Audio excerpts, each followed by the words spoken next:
Horror कहानियाँ थी। Haunted बस। रात के करीब 11 बज रहे थे। सड़क पर इक्का दुक्का गाड़ियां चल रही थी। अपनी नाइट शिफ्ट खत्म करके शीला और निकिता बस स्टॉप पर खड़ी थी। आज तो हमें बहुत देर हो गई। पता नहीं घर जाने के लिए हमें कोई साधन मिलेगा भी या नहीं।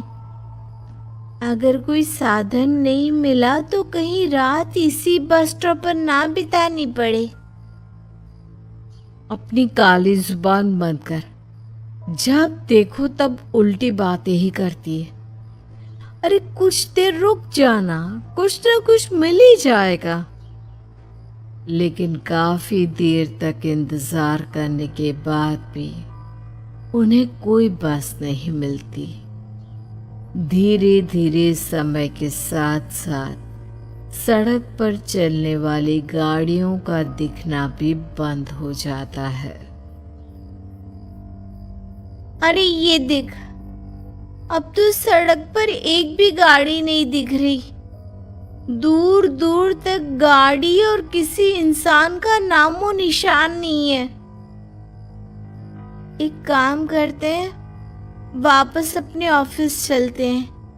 हम दोनों आज रात वहीं गुजार लेंगे। देख, तुझे अच्छी तरह पता है 10 बजे के बाद चौकीदार ऑफिस के मेन गेट पर ताला लगाकर अपने घर चला जाता है। ऑफिस जाने का कोई फायदा नहीं है। इस सुनसान सड़क को देख मुझे बहुत घबराहट हो रही है। एक काम करना, उसी चौकीदार के घर चलते हैं। वो भी तो परिवार वाला है। हम बेफिक्र होकर आज रात उसके घर पर रुक सकते हैं। अरे पागल, चौकीदार 10 बाई 10 की खोली में रहता है। उसके 4 बच्चे हैं। भला वो हमें अपने घर में कौन सी जगह देगा। अब तू ना ये बेकार की बातें बंद कर और चुपचाप खड़ी रह। शायद कोई लिफ्ट ही मिल जाए। फिर काफी देर इंतजार करने के बाद आखिरकार एक नीले रंग की बस उनके सामने आकर रुकती है। बस का दरवाजा खोल कंडक्टर उन दोनों से कहता है, कहिए कहाँ जाना है आप दोनों को? देखिए मेरी पूरी बस खाली पड़ी है। मैं आप दोनों को आपके ठिकाने पर छोड़ दूंगा। इतना कहकर कंडक्टर मुंह में भरे पान की पिचकारी सड़क पर दे मारता है। निकिता, लोगों का कहना है कि कुछ महीने पहले इसी तरह अंधेरी रात में एक नीली बस के अंदर कुछ बदमाशों ने एक जवान लड़की की हत्या कर दी थी। इस बस का रंग भी नीला है। कहीं ये वही बस तो नहीं? कंडक्टर शीला की बात सुन लेता है और मुस्कुराते हुए कहता है, देखिए मेम साहब, उस घटना के बारे में मैंने भी सुना है। माना कि उस बस का रंग और मेरी बस का रंग एक है, लेकिन दुनिया में नीले रंग की एक ही बस तो नहीं है ना। हाँ, ये तो सिर्फ एक इत्तेफाक है।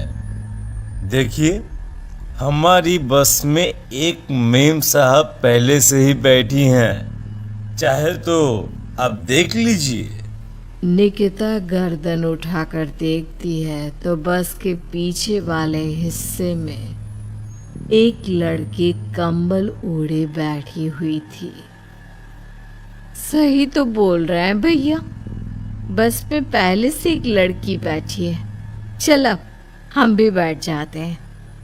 वैसे भी बहुत देर हो गई है। अरे ठहर जाना निकिता, मुझे डर लग रहा है। अरे तुझे इतना ही डर लग रहा है तो तू यहीं खड़ी रहे, मैं तो चली। अरे तुम मुझे छोड़कर कहाँ जा रही है? मैं भी चलती हूँ। दोनों बस में जाकर बैठ जाती हैं। देखते ही देखते ड्राइवर बस को तेज रफ्तार में चलाना शुरू कर देता है। तभी शीला की नजर पीछे वाली सीट पर अकेली बैठी लड़की पर पड़ती है। उस लड़की की लाल आंखें और उसका आधा जला हुआ चेहरा देखकर शीला घबरा जाती है। सुन निकिता, हमारे पीछे जो लड़की बैठी है ना, उसकी आंखें एकदम खून की तरह लाल और चेहरा किसी चुड़ैल की तरह डरावना दिख रहा है। अरे छोड़ ना, कौन कैसा दिखता है, मुझे इन सब बातों में कोई दिलचस्पी नहीं है। मैं थोड़ी देर झपकी लेना चाहती हूँ, इसलिए अब तू अपनी बड़बड़ बंद कर प्लीज। बेफिक्र निकिता अपनी आंखें बंद करके बैठ जाती है। दूसरी ओर बस जंगल के रास्ते में पहुंची है। चारों तरफ घना अंधेरा और साथ ही जंगल में मौजूद जंगली जानवरों की डरावनी आवाजें शीला को और भी ज्यादा डराए जा रही थी।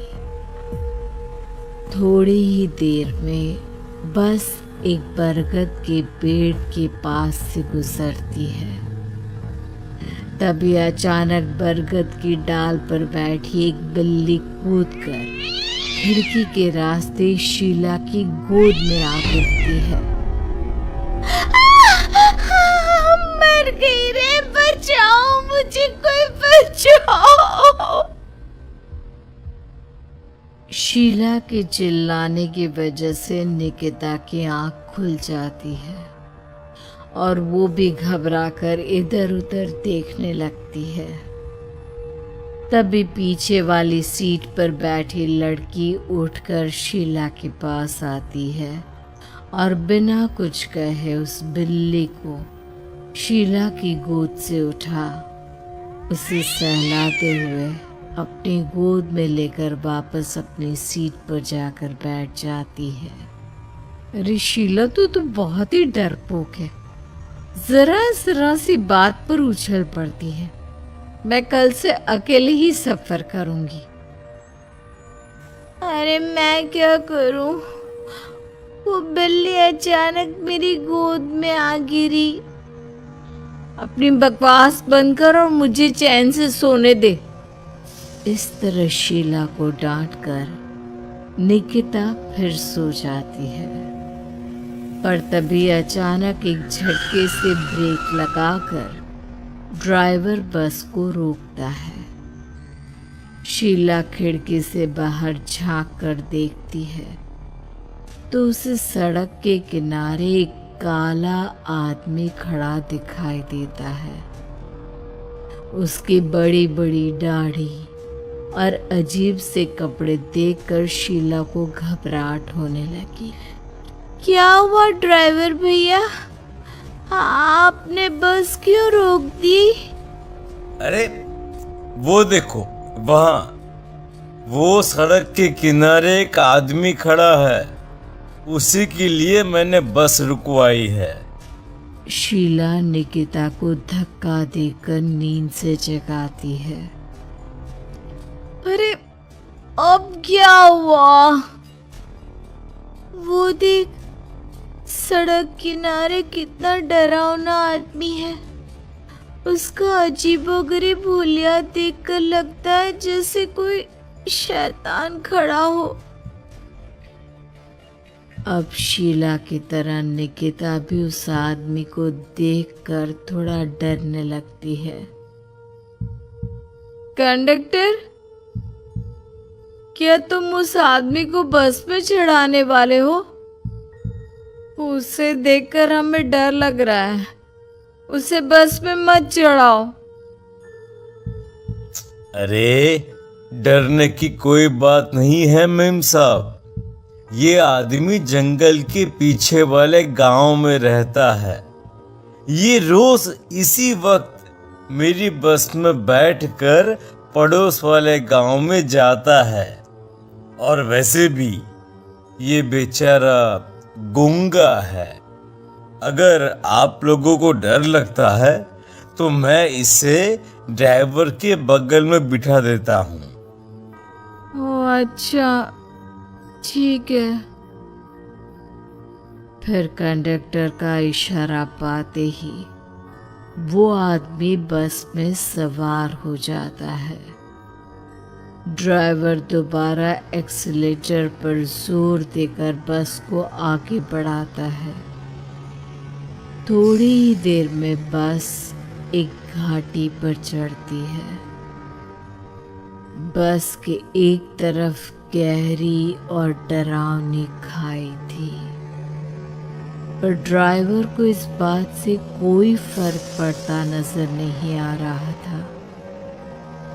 वो लगातार बस की रफ्तार बढ़ाकर बस चलता जा रहा था। ड्राइवर भैया, आप देखते नहीं क्या बगल में इतनी गहरी खाई है? बस की रफ्तार लगातार बढ़ाए जा रहे हो, थोड़ा धीरे चलाओ ना। अरे मेम साहब, घबराने की कोई बात नहीं है। ये तो मेरा रोज का काम है।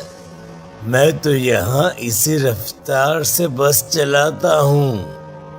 आप बेफिक्र होकर अपनी सीट पर बैठ जाइए, आपको कुछ नहीं होगा। ड्राइवर के कहने पर निकिता शांति से बैठ जाती है। कुछ दूर चलने पर अचानक ड्राइवर बस को सड़क के किनारे रोक देता है। शीला एक बार फिर खिड़की के बाहर झांक कर देखती है, लेकिन इस बार उसे कहीं कोई दिखाई नहीं देता। अरे अब क्या हुआ? तुमने बस क्यों रोक दी? यहाँ तो दूर दूर तक कोई भी नहीं दिखाई दे रहा। ड्राइवर उसकी बात का कोई जवाब नहीं देता, पर कंडक्टर बोल पड़ता है।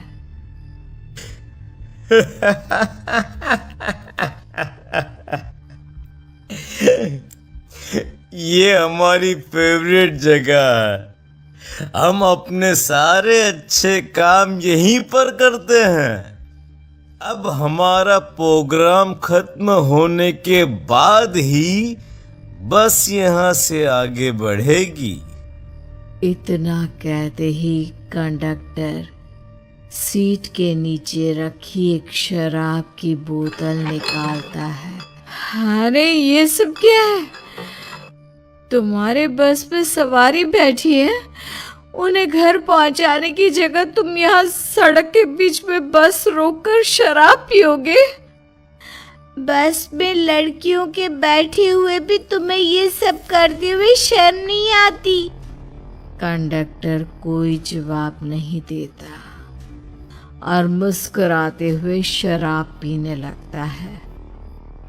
तभी ड्राइवर और दूसरा आदमी भी कंडक्टर के साथ मिलकर शराब पीने लगते हैं।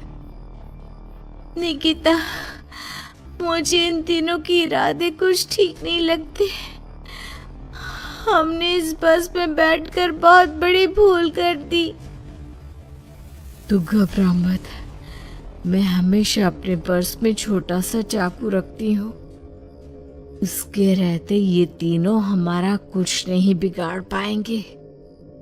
देखो गज्जू भैया, हमारी बस में इस समय 3 जवान लड़कियां बैठी हैं।